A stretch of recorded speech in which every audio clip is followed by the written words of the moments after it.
कि ये गौस पाक का हुक्म जमीन पे चलता है अल्लाह के इज़्न से, अल्लाह तबारक व तआला के इज़्न से मुर्शिद गौस पाक का हुक्म चलता है। आपने मुर्दे जिंदा किए, आपने तकदीरें बदली, आपकी और गौस पाक फरमाते, सुने अपने फायदे की है, गौस पाक फरमाते हैं कि जो मेरा मुरीद हो, इस पे तवज्जो करना, ये अपने फायदे की है, बहुत फायदे फरमाते, जो मेरा मुरीद हो उस पर मेरा साया ऐसे है जैसे आसमान का साया जमीन पे।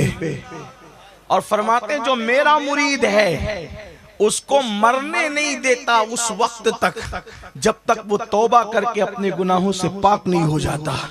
फरमाते जो मेरा मुरीद है, कादरी सिलसिले में जो मुरीद है, कादरी अपने नसीबे पे नाज करो।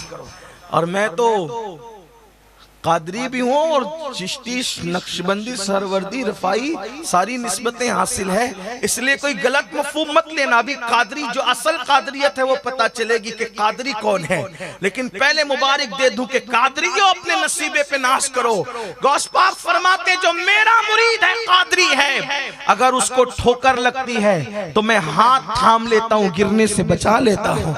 हाय हाय, मैंने कहा अगर ठोकर लगने पे मुर्शिद हाथ थामते हैं तो फिर रोज रोज ठोकर लगा करे, ताकि यार हाथ थामा करे और गिरने से बचाया करे। अल्लाह अकबर। गौस पाक फरमाते हैं मेरा मुरीद मशरिक में हो, मैं मगरिब में रहूं, और अगर उसका सतर खुल जाए तो मैं उसकी सतर पोशी कर दिया करता हूं। फरमाते जो मुझसे सच्चे दिल से मोहब्बत करे उसकी इज्जत मेरी इज्जत हो जाती है, मैं उसको कभी जलील होने नहीं देता। फरमाया उसके दुश्मनों को मैं हलाक करता हूँ। मुरीदी ला तखफ वाशिन फइन्नी, मुरीदी ला तखफ वाशिन फइन्नी अज़ूमुन क़ातिलुन इंदल क़िताली। मेरे मुरीद अपने दुश्मनों से डरा मत कर कि तेरा पीर अब्दुल कादिर जिलानी बदला लेने वाला और कत्ल करने वाला है। कैसा बदला लेने वाला? सरकार गौसे आजम के मुरीद और खलीफा शेख अली इब्ने हेती शेख शुयूख फरमाते हैं हम लोग मदरसे में थे, गौस पाक मुर्शिद वुजू कर रहे थे, वुजू करते हुए सरकार गौस पाक ने चीख मारी, जोर से चीख मारी, और खड़ाऊ पहने हुए। खड़ाऊ समझते हैं? लकड़ी की चप्पल होती है, उसमें कोई जो कुछ नहीं होता, बल्कि एक अंगूठे के अंदर कील जैसा होता है, वो भी लकड़े का ही होता है, उसको खड़ाऊ कहते हैं। गौस पाक ने चीख मारी और खड़ाऊ हवा में उछाली, वो नजरों से गायब हो गई। दूसरी उछाली, वो नजरों से गायब हो गई।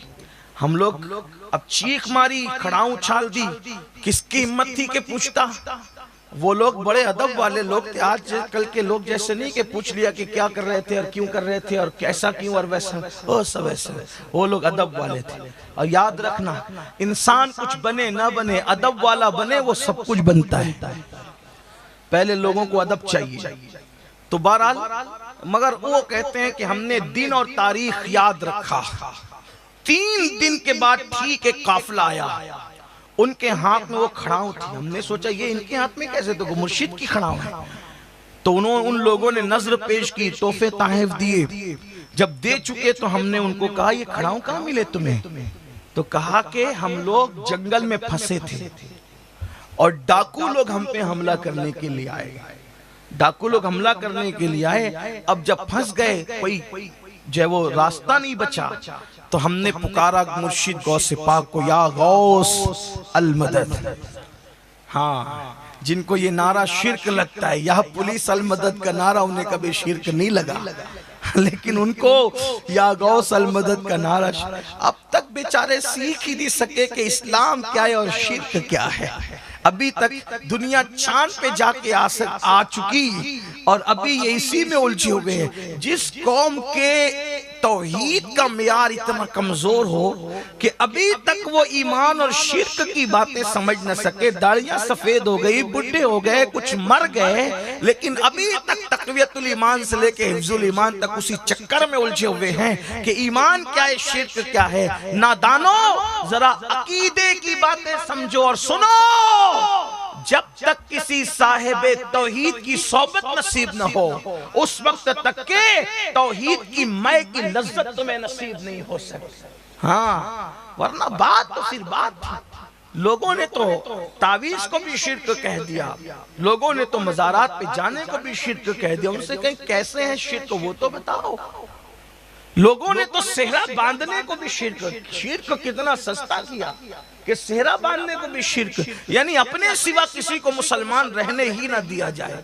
ये 1857 के बाद अंग्रेजों की साजिश थी कि हिंदुस्तान में वो तूफान लाओ कि चंद 4 छो के अलावा कोई मुसलमान रहने ना पाए। लेकिन इनकी खुद साख्ता मशीन गन से किसी पे शिर्क की गोलियां चले और वो मुशरिक हो जाए, ऐसे नहीं हो सकता। उम्मत कभी गुमराही पे जमा नहीं हो सकती। और सुन लो, या गौस का नारा मैं और आप नहीं लगा रहे सिर्फ, बल्कि जिस गरीब नवाज ने 90 लाख को ईमान की दौलत अता की, वो भी जब गौसियत माब में मुंह खोलते हैं, जबान खोलते हैं, कलम उठाते हैं तो या गौस कहकर उठाते हैं। उनकी तरफ जो कलाम मंसूब है फारसी का, उसमें उन्होंने लिखा या गौस मुअज्जम नूरे हुदा, वो भी या गौस करके बात करते हैं। या गौस मुअज्जम नूरे हुदा मुख्तार नबी मुख्तार खुदा सुल्तान दो आलम कुतबे औला हैरान द जलालत अर्द समा। ये गरीब नवाज के 4 मिसरे जो मैंने आपके सामने पढ़ा, क्या मतलब? ए इज्जत वाले गौस, ए इज्जत वाले गौस, आप तो हिदायत का नूर है, नूर है आप, नूर हिदायत का नूर। और अल्लाह और रसूल ने आपको मुख्तार बनाया, अल्लाह रसूल ने आपको मुख्तार बनाया। और कहते हैं आपकी अजमत और बुजुर्गी को देखकर जमीन और आसमान भी हैरान है। जमीन आसमान हैरान है तो फिर इंसान 2 पैर का क्यों ना हैरान हो? उनकी शान ही कुछ ऐसी है, हैरान क्यों ना हो? यही तो बात है। अब्दुल कादिर को देखकर हैरान है तो पता चले कि कादिर की शान का आलम क्या। यही तो बात। तो सरकार गौसियत माब शेख अब्दुल कादिर जिलानी के हवाले से शेख अली इब्न हेती कहते हैं, हमने उस काफिले से पूछा ये खड़ाऊ तुम्हारे हाथ में कैसे आई? तो कहा कि हम लोग फंस गए जंगल में, तो हमने आवाज लगाई या गौस हमारी मदद फरमाए। इतना कहना था कि एक जोरदार चीख की आवाज आई। हमको ऐसा लगा कि कोई मदद के लिए आया, लेकिन हमने देखा तो कोई नजर ना आया। लेकिन थोड़ी देर में 2 डाकुओं में से 2 डाकू आए, कहा भाई हमें माफ कर दो और तुम अपना सामान वापस ले लो। तो हमने पूछा क्यों वापस कर रहे? थोड़ी देर तो पहले लूट मार कर रहे थे। कहा चल कर देखो हुआ क्या है। तो जब हमने जा करके देखा तो डाकुओं के सरदार मुर्दा पड़े थे और उनके सीने पर ये खड़ाऊ रखी हुई थी। हमने पूछा ये क्या? तो कहा ये खड़ाऊ आसमान की तरफ से आई, ऊपर से आई और इनके सर पे ऐसी टपाटप टपाटप पड़ी कि उनको मार डाला।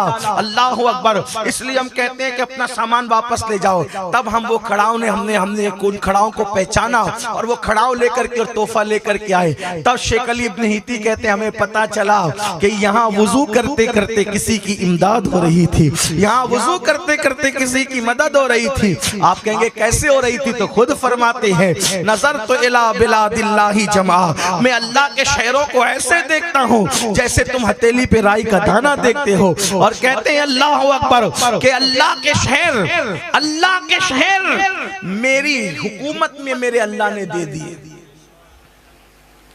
ये गौस पाक हैं तो उनकी हुकूमत और उनकी हुक्मरानी चल रही है, बल्कि इंसानों पे नहीं जिन्नातों पे भी चल रही है।